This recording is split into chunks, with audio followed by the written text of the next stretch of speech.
blatantly stupid.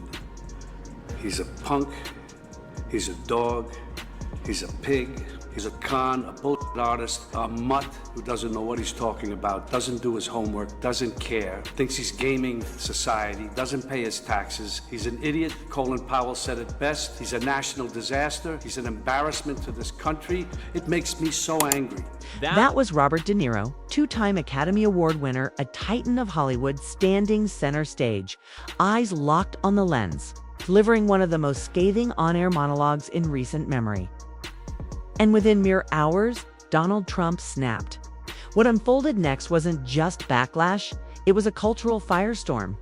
A no-holds-barred war of words, where late-night stages became battlegrounds and courtrooms hovered in the background like loaded weapons. And to be absolutely clear, nothing you're about to witness is fiction. Because the moment De Niro dropped those lines, a media inferno erupted, and it's still burning. And yes, it all begins right here. I'm gonna say one thing, fuck Trump.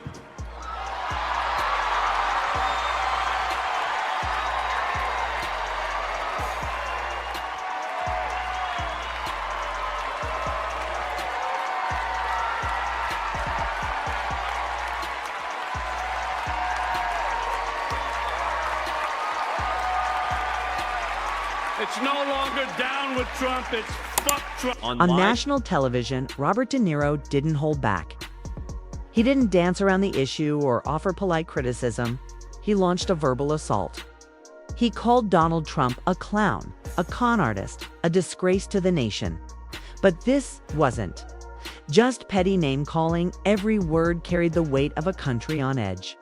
To millions, those insults echoed a deeper fear that their democracy had been hijacked by someone dangerously unqualified to lead. When De Niro dropped the F-bomb, it wasn't for headlines. It was the raw release of years spent watching the norm disintegrate. The audience didn't cheer because it was shocking. They cheered because it felt necessary. And if you think De Niro is just giving voice to what millions whisper in frustration, hit that subscribe button now. Because what he says next goes even harder. He talks how he wants to punch people in the face. Well, I'd like to punch him in the face. This is somebody that we want for president? I don't think so. What I care about is the direction of this country. And what I'm very, very worried about is that it might go in the wrong direction with someone like Donald Trump. This wasn't some scripted Hollywood outburst. It was a warning siren. When Robert De Niro said he wanted to punch Donald Trump, it wasn't about bravado. It was about fear, a deep growing fear that the country was spiraling into something dangerous, something un-American. And when he asked, "Is this really who we want as president?" it wasn't just aimed at Trump. It was aimed straight at the viewers. Because for De Niro, this goes beyond politics. It's about whether democracy itself can survive another 4 years of the chaos he's watched unfold. But I gotta say, there is a difference. He's a criminal. Kamala Harris is not a criminal. Joe Biden is not part of a crime family. And he knows that, and I'm sure a lot of people with him know that, especially the Republicans that are supposed to defend this country and oppose him. You must have crossed. He was an idiot.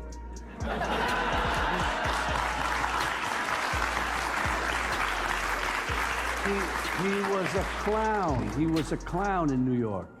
And New Yorkers said, you know, some would go with him, of course, people who work in what he does, some of them. But it's just, he's a classic bully. If you had a schoolyard and he walked in and he had his bully friends around, the other people decide whether they want to oppose him or they want to let him just tell him what to do and own the schoolyard or the basketball court or whatever it is. He's got to be stopped. By now, De Niro wasn't just furious, he was delivering a full-blown indictment. On stage, with the crowd roaring behind him, he didn't hold back.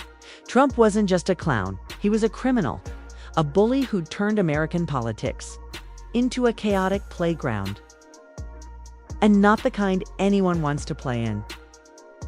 De Niro likened him to that obnoxious kid who yells over everyone on the court, bluffing authority, hoping no one calls his bluff. But this time, someone finally did. And the crowd's applause. It didn't sound like celebration, it sounded like pure relief. I don't know whether this is actually possible in reality, but where I can handcuff him and take him away in an orange jumpsuit. That would be... That's what I said right after he was elected. Give him a chance. I give everybody the benefit of the doubt. This guy has proven himself to be a total loser. De Niro didn't stop at calling Trump a liar or a clown. He went where many still flinch to go. He called him a criminal, not just by the law, but by what he symbolizes: a hijacked system, a democracy pushed to its breaking point. So when De Niro declared that Trump didn't belong in the White House, but in a courtroom, no one flinched. They clapped. Because somewhere between the laughs and the fury, everyone realized the line wasn't just crossed, it was shattered. Yeah, he's so stupid.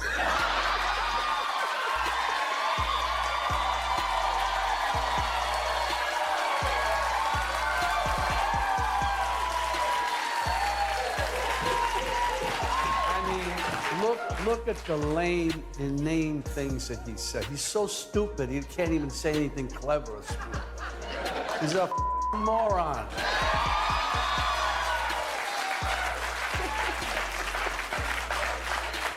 But he's a scary one. And in all seriousness, and we know it here, people have to get out and vote and vote and vote and vote. Yeah. At first, it was almost funny until it wasn't. De Niro called Trump stupid. Yes, but then he said something far more chilling. He called him dangerous, and that shift changed everything. Because you don't need to be smart to be a threat. Sometimes all it takes is unchecked power, a live mic, and a crowd that stopped questioning. That's when De Niro dropped the humor and delivered the warning. Vote like democracy depends on it, because this time, it might. And Trump's response: let's just say it wasn't the comeback of a strong man. It was clumsy, insecure, and it only made things worse. What happened next? You need to see it for yourself. This guy should not be president, period. And when you say that, folks on Fox come after you. I remember the Tonys when you got up there and cursed. A lot of criticism of you that way. Let me say something. Why do you choose to go that way? We are at a moment in our life, in this country, where this guy is like a gangster. He's come along and he's said things, done things we say over and over again. This is terrible. We're in a terrible situation. We're in a terrible situation. And this guy just keeps going on and on and on without being stopped. Trump tried to clap back, called De Niro a washed-up actor. Classic deflection. But De Niro didn't flinch. Instead, he fired back with something far more brutal. He called Trump a gangster, not the Hollywood kind, the real kind. The kind who bends the rules, dodges consequences, and walks away untouched. And the most unsettling part? He's not wrong. Trump keeps pushing boundaries. He's more than that to me. He's sick. He is really, genuinely a sick person that somehow has been allowed into our system. And I'm not calling him, I'm tired of calling him names. He just can't be anywhere near the office of the presidency. He's a fake president. Now, what do you mean by that? Well, he calls everything fake because he knows he's fake. So he's projecting. He's projecting all the time, yeah. Accuse them of the thing that you know that you did. That somewhere deep down, I don't want to get all psychological. To me, he's more than just dangerous, De Niro said. He's sick, genuinely, deeply sick. And somehow, we let him into the system. He wasn't even throwing insults anymore. He was diagnosing. Trump, he said, doesn't just lie. He projects. He calls everything fake because, deep down, he knows he's the fake. It's psychological warfare. Accuse others of what you've done, deflect, and repeat. De Niro called him a fake president, not to provoke, but to expose. And here's the kicker, he's not alone. 83% think Trump is guilty. 60% say he's unfit. So now, one question echoes across the nation. How long will America reward this kind of chaos? I hate bullies, thugs who use their strength to push other people around. They think they can achieve power and hang on to it by intimidating others. Sadly, sometimes it works, but most of the time it doesn't. And now we have Trump. He's all that, about intimidation, retribution. He's going to prosecute. He's going to send you to jail for having an abortion. He's going to take your Medicare and Social Security away. He's going to deport you. He's going to send the military after you if you defy him. You know who this shit works on? The MAGA politicians who are afraid of losing their power. They're so afraid of him, he's got them kissing his ass. And now they're trying to intimidate us. We will not allow that, not even for a minute, not even for a second. We need to show them. It's one thing to be labeled a bully, but it hits differently when the goat of gangster films looks straight into the camera and calls you out. De Niro wasn't performing, he was diagnosing. And the irony, Trump built his entire persona on a fake brand of toughness. But that illusion shattered the moment a real tough guy stepped into frame. We're in a very bad situation. I remember you and I about 5-6 years ago talking. I'm down at the Spring Studios, something about, I said, what just happened, just happened. No, it didn't. It didn't happen. It's all about truth. And what we have here is a denial of truth all over the place. And even the speech that he made after is insane. It's just insane, and I'm very, very concerned about it. I think we all are. It's insane. So that's why I felt I had to do something, say something about it, to go on record. De Niro didn't need to scream this time. He just looked around, calm, focused, and said what millions have been thinking for years. It's insane. And when a man who's stared down every mob boss, villain, and scam artist on screen says it's gone too far, you know we've crossed into something even he can't act his way out of dot. So the question is, does Trump's old playbook still fool anyone? Or are more people finally waking up to the act? Drop your thoughts below. Because what De Niro says next, just shake the whole table. Do you think he pretends to be dumber than he is to confuse people to make them think of it?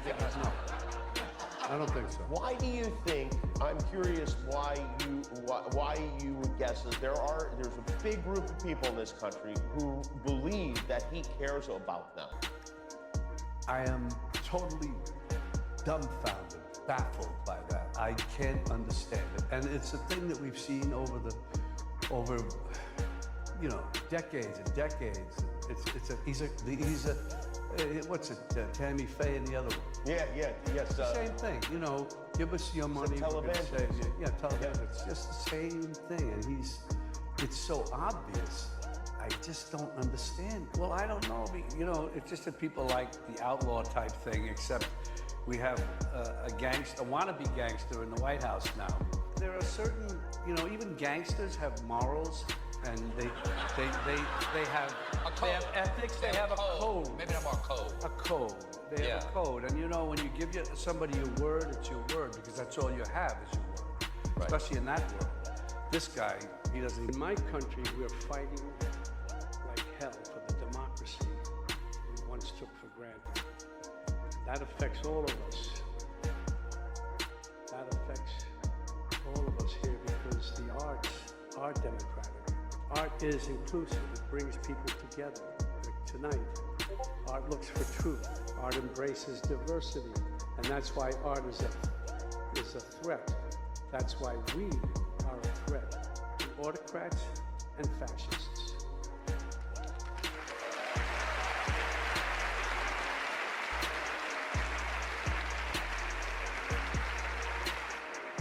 America's Philistine president has had himself appointed head of one of our premier cultural institutions.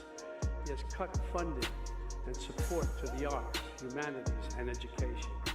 And now he has announced a 100% tariff on films produced outside the U.S. Let that sink in for a minute. You can't put a price on creativity, but apparently you can put a tariff on it. Of course, this is unacceptable. All these attacks are unacceptable. And this isn't just an American problem, it's a global one. And like a film, we can't just sit back and watch. We have to act, and we have have to act now, without violence, but with great passion and determination. It's time for everyone who cares about liberty to organize, to protest, and when there are elections, of course, to vote. Then came the question, the one that cut deeper than any insult. Can so many people still believe Trump actually cares about them? To De Niro, it's no different than watching a late-night preacher peddle salvation for $19.99. Only now, the stage is the White House lawn. The lights are brighter, the suits more expensive, but the scam, still the same. His fury wasn't just aimed at one man. It was a condemnation of the entire system that not only let Trump rise, but still shields him. And what's coming next might just prove Trump was never the root, just the symptom. Everything you're about to see is pulled straight from public interviews, official footage, and nth-record sources. Don't blink, don't scroll. This is where it starts to unravel.